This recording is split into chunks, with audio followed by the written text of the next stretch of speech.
भाइयों बहनों नमस्कार। All India anganwadi news channel में आपका स्वागत है। चैनल से जुड़ने के लिए नीचे दिख रहे रेड कलर के सब्सक्राइब बटन पर आपको सबसे पहले क्लिक करना है। फिर साइड में एक नोटिफिकेशन बेल यानी घंटी बन के आएगी, उस पर जब आप दबाएंगे तो 3 घंटी आपको दिखेंगी, जिनमें सबसे ऊपर आल वाली घंटी आप लोगों को दबा लेनी है। सभी आंगनबाड़ी सेविका सहायिका मिनी बहनों का आज के इस वीडियो में स्वागत है। सभी बहनें वीडियो को पूरा जरूर देख लेना।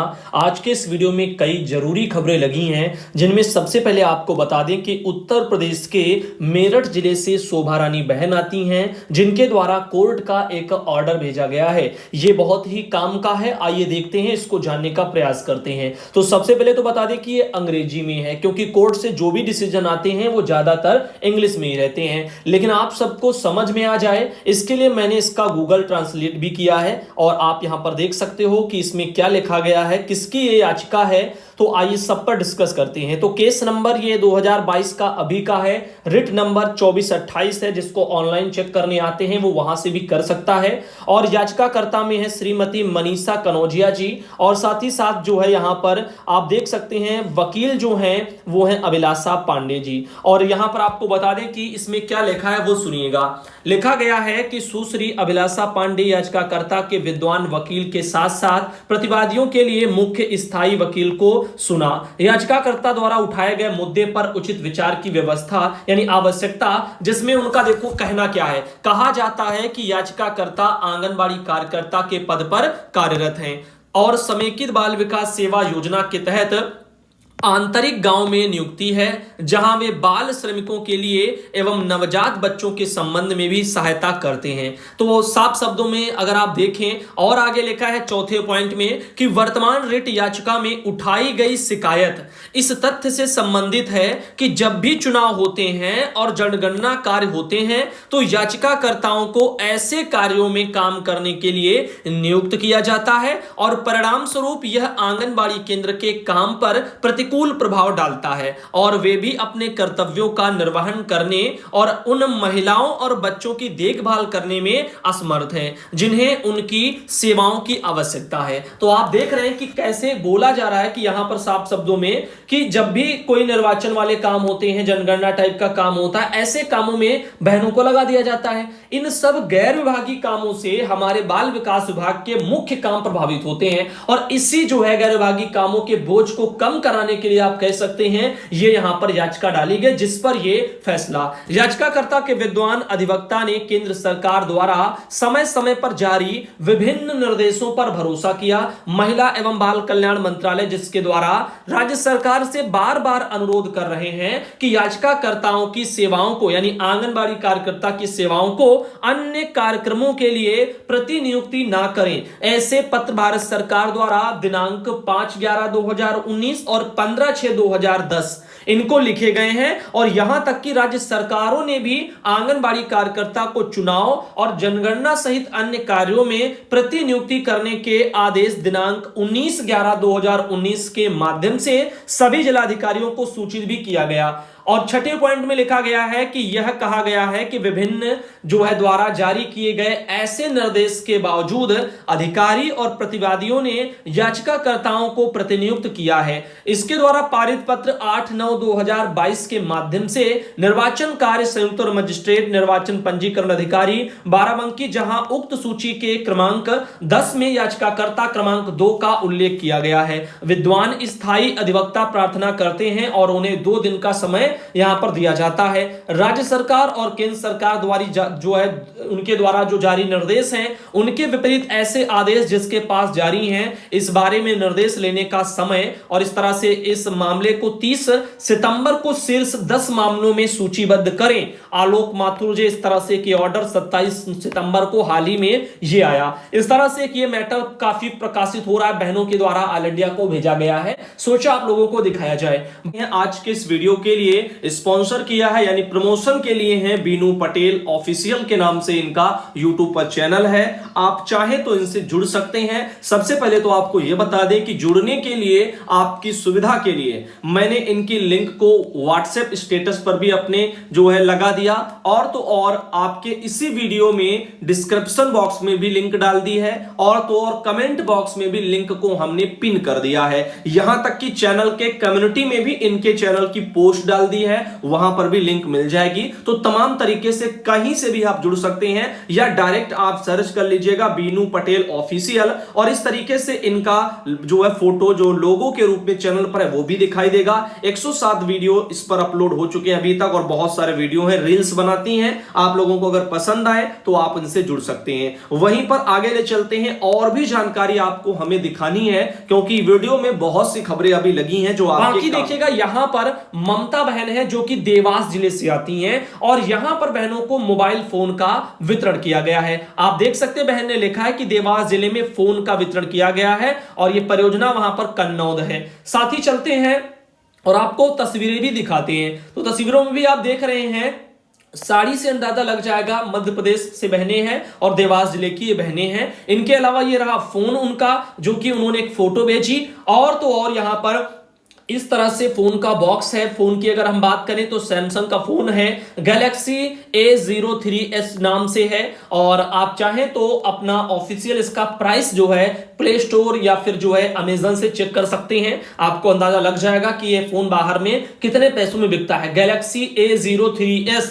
ये डालना, सैमसंग गैलेक्सी A03s आप डालेंगे और आपको पता चल जाएगा। और आगे चलते हैं और बताते हैं, यहां पर ये हैं किरण बहन जो बस्ती जिले से आती हैं, जिनके द्वारा कहा गया कि भैया जी नमस्ते, आंगनबाड़ी कार्यकर्ती किरण कुमारी, जनपद बस्ती से हूं। क्या भैया जी 1 अक्टूबर से केंद्र संचालन का समय बदल जाएगा? बहुत ही अच्छा सा सवाल है। बिल्कुल, क्योंकि अक्टूबर से जो सेंटर है वो बदल जाते हैं। अभी तक तो आप लोगों का जो समय था वो क्या था, वो 8 बजे से जो है था और 1 बजे के बीच में था। बाकी 1 घंटा शायद आपका वो था गृह भ्रमण वाला काम था। ठीक, इसके अलावा अब शायद आपका 9 बजे से आपका जो है कितना कर दिया जाएगा, 2 बजे कर दिया जाएगा। उसके अलावा 1 घंटा आप लोगों का प्लस जो है गृह भ्रमण हो जाएगा, तो 9 से शायद 3 हो जाए। ऐसे करके सिस्टम हो सकते हैं, या फिर कोई लेटर ऑफिशियली अगर आएगा तो हम आपको बता देंगे और तब पुष्टि कर देंगे। अभी आप इस जानकारी को केवल जानकारी स्वरूप देख लीजिएगा, बाकी ये कोई पुष्टि वाली खबर के तौर पर मत देखिए। बाकी अन्य किसी बहन के पास जानकारी कोई स्रोत है तो हमें व्हाट्सएप कर देना,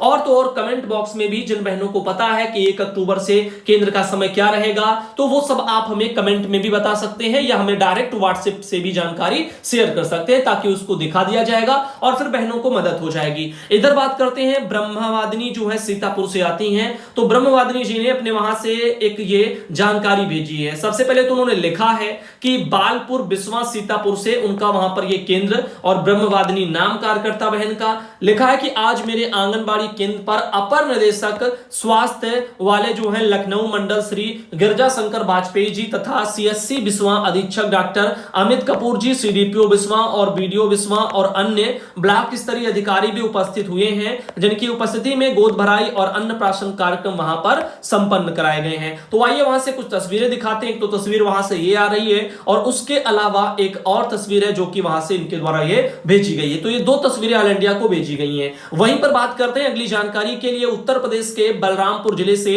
संगीता बहन आती हैं, और जिनके द्वारा एक ये जानकारी भेजी गई। इन्होंने कहा, सुधांशु भैया, संगीता आंगनबाड़ी कार्यकर्ती जिला बलरामपुर से, और भैया जी हम आपसे पूछना चाहते हैं कि हमारे यहां एक लाभार्थी बार बार कंप्लेन करता है, और जो है हर महीना राशन भी उसको देती हूं भैया जी।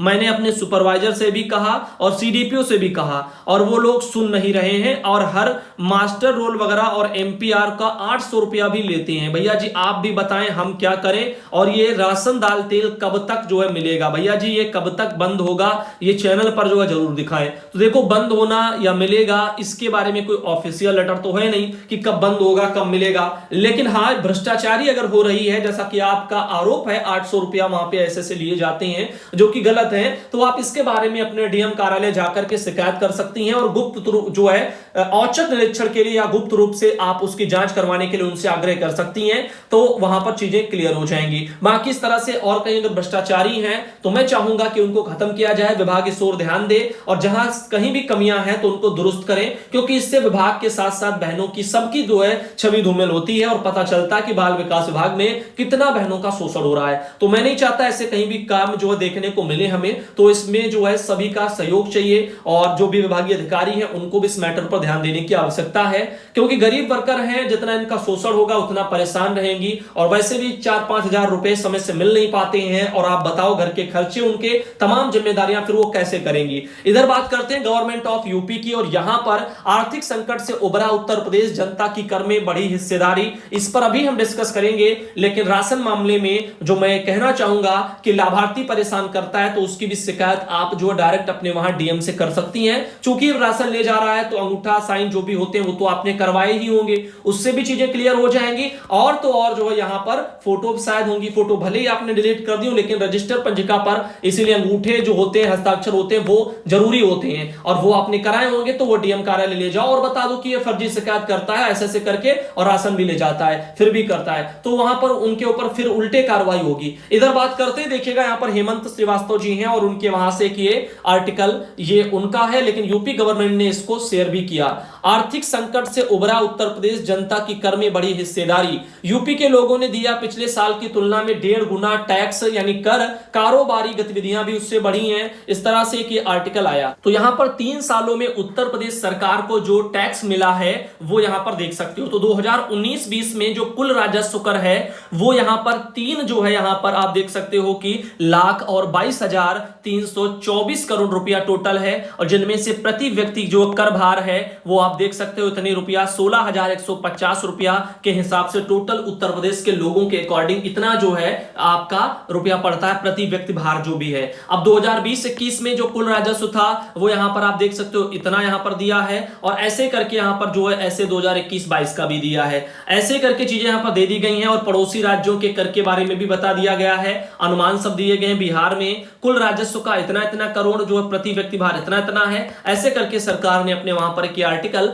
आर्थिक संकट के मामले में देश को उबारने के लिए जो भी टैक्स बढ़ रहे हैं उसके बारे में बताया। अब ये देखो टैक्स कई प्रकार यानी 2 प्रकार के, एक तो आपका डायरेक्ट और एक जो है इनडायरेक्ट। डायरेक्ट वाले जैसे कि कोई इनकम टैक्स पे कर रहा है, डायरेक्ट जिन चीजों पर टैक्स जो है टैक्स लिया जाता है बता करके कि हाँ आपने इस चीज का इतना इतना दिया। अब इनडायरेक्ट जैसे कि आप देख रहे हो, कोई भी आप परचून का सामान लेते हो, कोई भी सामान आप ले लो, हर जगह आप टैक्स देते ही हो, तो उसमें वो पहले से इंक्लूड कर दिया जाता है, फिर आपको पता नहीं चलता, आप सोचते हैं कि फला चीज तो इतने की आ रही है, नहीं उसकी एक्चुअल लागत बहुत कम होती है। उसके बाद टैक्स वैक्स लगा करके वो चीजें आपको जब थमाई जाती हैं तो वो महंगी हो जाती हैं। जैसे मान लो आप 10 रुपए वाला साबुन ही कोई ले लो, मान लीजिएगा आपने ले लिया घड़ी साबुन ले लिया, अब वो 10 रुपए का थोड़ी है, वो आपको दुकान पर 10 का मिलता है, आप समझते हैं कि वो 10 का मिल रहा है, 10 की इसकी कीमत है, नहीं उसकी कीमत कम है, वो सरकार ने उस पर टैक्स लगाकर रखा है, तब वो 10 में अब बेची जा रही है। कंपनी ने तो उस पर कम ही जो है वहां पर लिया होगा, तो जितना टैक्स लगा होता है उसमें वो उसको भी दे दिया जाता है, उसमें कितना कितना टैक्स लगता है सब टोटल।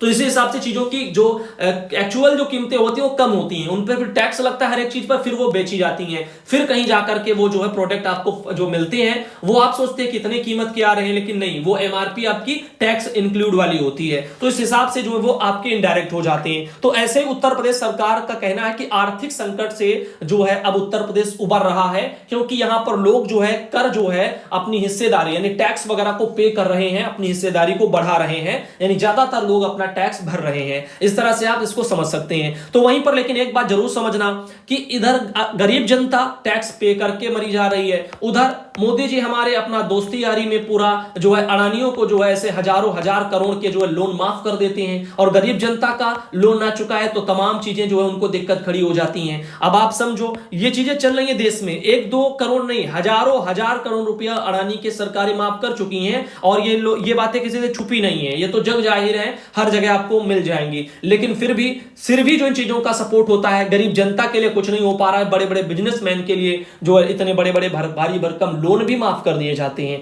तो ये किसकी जेब से जाएगा? सरकारें अपनी जेब से थोड़ी दे रही हैं, ये तो आप जैसे लोग ही जो टैक्स भर रहे हो उसी से तो ये सरकार के पास पैसा पहुंचता है, और उसी पैसे से जो है ऐसे लोगों को जो है लोन दे देते हैं, वहां से फिर उनका सरकार माफ कर देती है, फिर वो पैसा जो माफ करती है फिर वो बैंक को सरकार भर देती है। तो इस तरह से ये सब अपना आप लोगों गरीब जनता का पैसा ऐसे बड़े बड़े बिजनेसमैनों की जेबों में जा रहा है, आराम फरमा रहे हैं। तो आपका इस मुद्दे पर क्या ख्याल है, आप कमेंट में हमें बता सकते हैं। वहीं पर आगे एक ये बहन है जिनका नाम है आयशा खातून, आजमगढ़ से आती हैं, और एक ये बहन है सुनीता जो आजमगढ़ से आती हैं। ये 2 जानकारी आप लोगों को और दे दी। तो आज के इस वीडियो को हम यहीं तक रखते हैं और अगले वीडियो में आप सबको मिलते हैं। अभी के लिए दोस्तों धन्यवाद।